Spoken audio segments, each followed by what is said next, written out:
ঠিকমতো পরিষ্কার পরিচ্ছন্ন করা হচ্ছে না। ড্রেনেজ ব্যবস্থাটাও অতটা ভালো না। মশাটা অতিরিক্ত, অস্ত্র মাদক সবকিছু কলোনি না এখন হলো একটা সন্ত্রাসীর আখড়া। বসবাসের অনুপযোগী হয়ে পড়েছে রাজধানীর মগবাজারে অবস্থিত বিটিসিএল কলোনি। একসময় পরিপাটি ভবন, কর্মচাঞ্চল্য আর নিরাপদ পরিবেশে ভরা ঐতিহ্যবাহী এই সরকারি কলোনিটি এখন পরিণত হয়েছে নোংরা, জরাজীর্ণ ও অপরাধপ্রবণ এলাকায়। টিএনটি কর্মীদের জন্য নির্মিত এই কলোনির জৌলুস মেলান হয়েছে অনেক আগেই। প্রতিষ্ঠানটি স্বায়ত্তশাসিত কোম্পানিতে রূপান্তরিত হলেও অধঃপতন থামেনি, বরং অবহেলা, রক্ষণাবেক্ষণের অভাব ও অনিয়ম আরও বেড়েছে। ঘরে যদি টাকা না দেয় তাহলে সে থাকতে পারবে না, আর টাকা দিলে তারা ঠিকই আছে। বেশিরভাগ ভবনের দেয়াল ও ছাদের প্লাস্টার খসে পড়েছে, পুরনো সিঁড়ির অনেক জায়গা ভেঙে গেছে, কোথাও কোথাও ভবনের অংশ ভেঙে পড়ার ঝুঁকি দেখা দিয়েছে।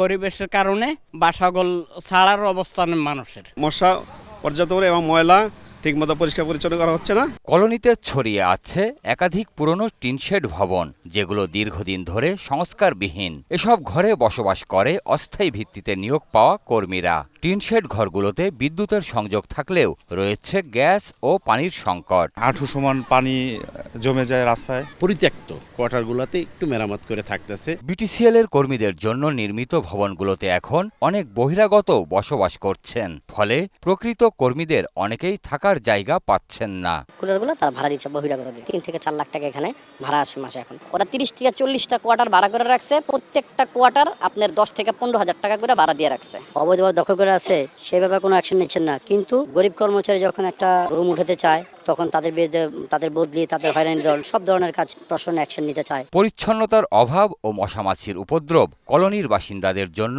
প্রতিদিনের দুর্ভোগে পরিণত হয়েছে। কল্যাণ সমিতি নিজস্ব উদ্যোগে পরিচ্ছন্নতা বজায় রাখার চেষ্টা করলেও তা প্রয়োজনের তুলনায় অপ্রতুল। সুইফার আপনার ওই পাশে একটা কলোনি, এই পাশে একটা কলোনি, সর্বমোট মিলে হয়তো 5-6 জন যেখানে থাকা উচিত, এই কলোনিতেই 8 থেকে 10 জন। নিচু জায়গাটার মধ্যে একটু পানি জমে থাকে আর কি, বেশি বর্ষা পানি হলে। ডেঙ্গু রোগে আক্রান্ত হয়ে আমাদের কলোনির পাশেও এক বড় ভাই কিছুদিন আগে মারা গেলেন। একটা কমিটি গঠন করছে কল্যাণে, ওরা মোটামুটি এটা উদ্যোগ নিয়ে ময়লাটা ফালানোর চেষ্টা করতেছে।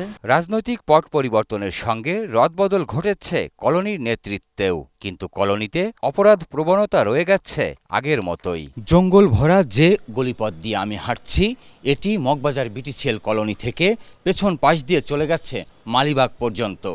এই চোরা পথ দিয়েই বিভিন্ন সময়ে মাদকসেবীরা চলে আসে এই বিটিসিএল কলোনির মাঝখানে।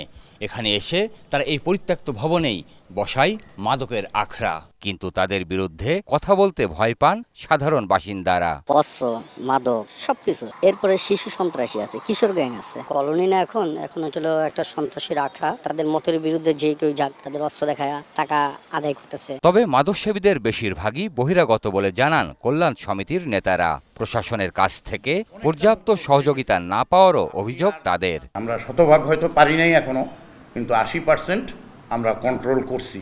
এখানে যারা মাদক কেনা বেচা করতো আপাতত এটা আর পারতেছে না। যেটা আমরা মনে করি যে এটা আমাদের প্রবলেম, আমরা প্রশাসনকে জানাই, কিন্তু প্রশাসন কিন্তু আমাদেরকে সেই রকম কোনো ধরনের সহযোগিতা করে না। দ্রুত অবকাঠামো সংস্কার, অপরাধ নিয়ন্ত্রণ, বহিরাগতদের প্রবেশ ও বসবাস নিয়ন্ত্রণের মাধ্যমে কলোনিতে নিরাপদ ও বাসযোগ্য পরিবেশ ফিরিয়ে আনার দাবি কলোনিবাসীর। একটি ভবনে ওঠার সিঁড়ির এই চিত্রই বলে দেয় কতটা জৌলুস হারিয়েছে মগবাজার বিটিসিএল কলোনি।